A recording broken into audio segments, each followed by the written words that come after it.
Good morning friends, কেমন আছেন সবাই? আশা করি সবাই ভালো আছেন, সুস্থ আছেন। তো আজকে গরম দিন, অনেক গরম, তো ভাবলাম আজকে আমের চাটনি বানিয়ে খাবো। তো দেখুন আমি কী করছি না করছি, সব উপকরণ দিয়ে দিলাম। এখন গরম তেলে শস্য ঢেলে দিলাম।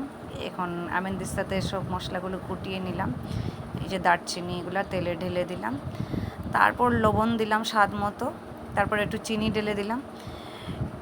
হ্যাঁ, ভালো করে তারপরে এগুলিকে ভালো করে একটু কষাতে থাকলাম। ভালো করে কষাতে হবে এগুলোকে। তারপরে এবার কষাতে ভালো করে তেলের সাথে চিনি লেগে একদম শিরার মতো হয়ে গেল। তারপর একটু জাফরানের জল দিয়ে দিলাম। তারপর ভালো করে একটু কষাতে থাকলাম যত সময় পর্যন্ত একটু লাল না হয়। তারপরে আমগুলো ছেড়ে দিলাম। তো ভালো করে আমগুলো ছেড়ে একটু নাড়াতে হবে, ভালো করেই নাড়াতে হবে। আমি একটু ভালো করেই নাড়িয়েছি। তারপর একটু চিনি ঢেলে দিলাম।